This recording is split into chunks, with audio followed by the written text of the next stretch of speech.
Hello everyone, welcome back to our YouTube channel. अब तक हमने जो इलेक्ट्रोथेरेपी के लेक्चर्स पढ़े हैं उसके बाद आती है रेडिएशन थेरेपी। सो आज हम डिस्कस करेंगे अबाउट इंफ्रारेड रेडिएशंस।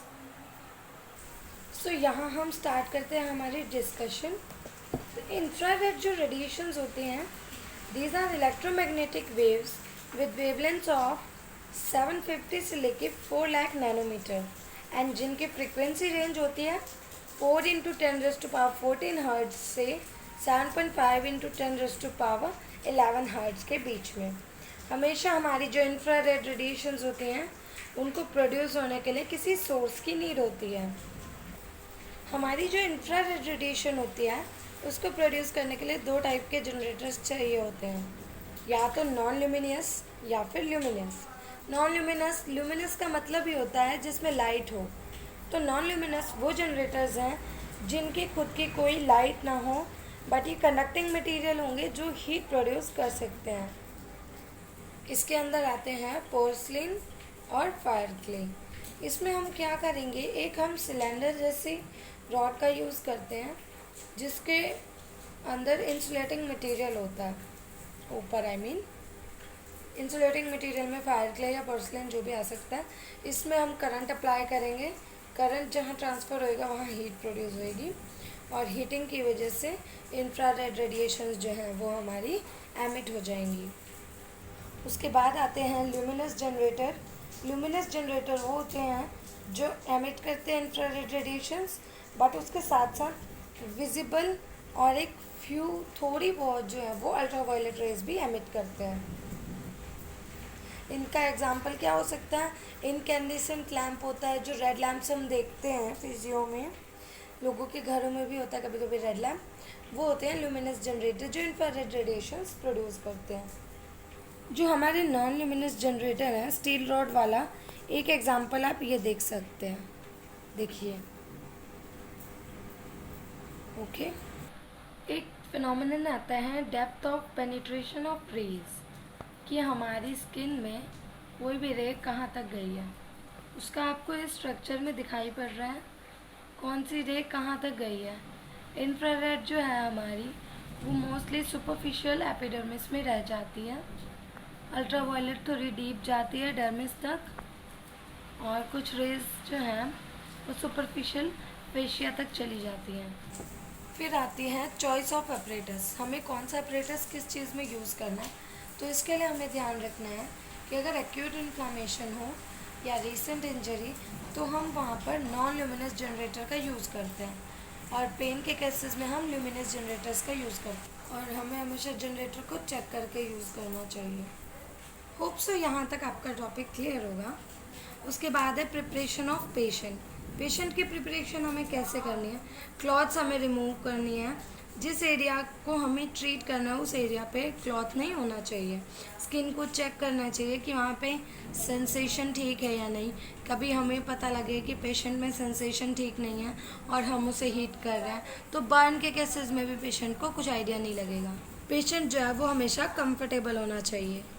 अब हम ट्रीटमेंट टाइम की बात करें तो एक्यूट इन्फ्लामेशन या रीसेंट इंजरीज़ या वुंड हीलिंग में हमें 10 से 15 मिनट के लिए इंफ्रारेड रेडिएशंस को अप्लाई करना होता है, लेकिन अगर केसेस क्रॉनिक हो जाएं तो हमें एक्सपोजर थोड़ा सा लॉन्ग भी करना पड़ सकता है, जिससे कि पेशेंट को रिलीफ मिल जाएगी।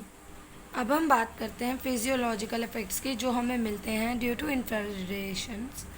तो वो क्या हैं, जब भी हम किसी पार्ट को हीट करेंगे तो वहाँ की ब्लड वेसल्स जो हैं वो डायलेट कर जाएंगे, या उनका जो मतलब आप कह सकते हैं उनकी जो गर्थ है वो इंक्रीज़ कर जाएगी, जिसकी वजह से ब्लड सर्कुलेशन इंक्रीज़ होएगी। अगर ब्लड ज़्यादा आएगा तो ऑक्सीजन सप्लाई भी बढ़ेगी, और ऑक्सीजन आएगा तो वेस्ट हट जाएगा, वेस्ट रिमूव होएगा तो पेन रिलीफ होगा, और pain relief can lead to muscle spasticity reduction. तो ये है हमारे पूरे physiological effects of infrared radiations. अगर हम थेरेपेटिक इफ़ेक्ट्स की बात करें तो ये पेन में आराम देती है। पेन में आराम कैसे देगी, हम जहाँ भी हीट करेंगे वहाँ की नर्व्स जो है वो थोड़ी सी सेडेशन कॉज करेंगी, सेडेशन यानी नम्बनेस, और वहाँ पे आप कह सकते हैं कि पेन की सेंसेशन जो है वो हमें फील नहीं होगी। उसके बाद है muscle relaxation. Relaxation of muscle कैसे होगी? Due to tissue heating. Tissue heat हो रहा है तो जिसकी वजह से मसल्स जो है वो थोड़ी सी फैल जाएंगी, रिलैक्स कर जाएंगी, ठीक है। और जो मसल स्पैज़म जो है किसी भी चीज़ का रीज़न हो सकती है, इंजरी की वजह से भी कॉज हो सकती हैं, इन्फ्लामेशन की वजह से भी कॉज हो सकते हैं। उसके बाद आती है blood supply increase. Blood supply increase का तो ये है कि जैसे हम हीट करते हैं किसी को, टेम्परेचर राइज करेगा सुपरफिशियल टिश्यूज़ का और वैसोडाइलेशन कॉज हो जाएगी सुपरफिशियल टिश्यूज़ में, जिसकी वजह से ज़्यादा ब्लड सप्लाई जाएगी, सेल्स जाएंगे, WBC RBC एंड जो टिश्यू की रिकवरी जो है वो हाई हो जाएगी। और ब्लड सप्लाई इंक्रीज़ करने के अलावा टिश्यूज़ की जो हीलिंग पावर है वो भी बढ़ जाती है, जिसकी वजह से वो रिजुविनेट कर जाते हैं, यानी नए बन जाते हैं।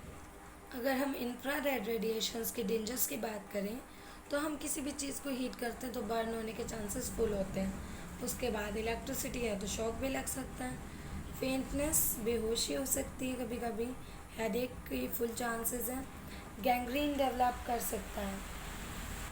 गैंग्रीन क्या होता है? कभी कभी आर्टीरियल ब्लड सप्लाई जो है वो डिफेक्टिव हो जाती है, जिसकी वजह से गैंग्रीन डेवलप करता है। और हम इंजरी टू आइज़, हमने पढ़ा था कि इंफ्रारेड के साथ साथ कभी कभी अल्ट्रा वायलेट रेडिएशंस भी प्रोड्यूस होते हैं, तो अगर वो होती हैं तो वो हमारी आइज़ से एक्सपोज हो सकते हैं, और हमारी आइज़ के लिए यूवीज़ जो हैं वो बहुत डेंजरस हैं, इसलिए हमें उसके भी डेंजर्स को काउंट करना पड़ेगा। अब है हमारे कॉन्ट्राइंडिकेशंस, यानी किस केसेस में हमें इंफ्रारेड रेडिएशंस को यूज़ नहीं करना है। तो ये है डिफेक्टिव आर्टीरियल ब्लड सप्लाई, जहाँ ब्लड सप्लाई आर्टरीज़ की जो है वो हैम्पर हो रही है, कुछ डिफरेंट है, तो हम वहाँ यूज़ नहीं करेंगे। कहीं पे हेमरेज के चांसेस हैं, मतलब ब्लड लॉस के चांसेस, किसी की स्किन सेंसेशन डिफेक्टिव हो तो, या ओवर आइज, आँखों के ऊपर भी नहीं लगा सकते हम, किसी ने डीप एक्सरे कराया या कोबाल्ट थेरेपी कराई है तो भी, एंड ट्यूमर्स, अगर ट्यूमर्स के नॉन केसेस हैं तो हम वहाँ भी नहीं यूज़ कर सकते हैं। So this was complete about infrared radiations. I hope आपको आज का हमारा टॉपिक जो है वो समझ आया होगा, एंड अगर आपको समझ आया है, पसंद आया है, तो please like the video and subscribe to my channel. So thank you guys.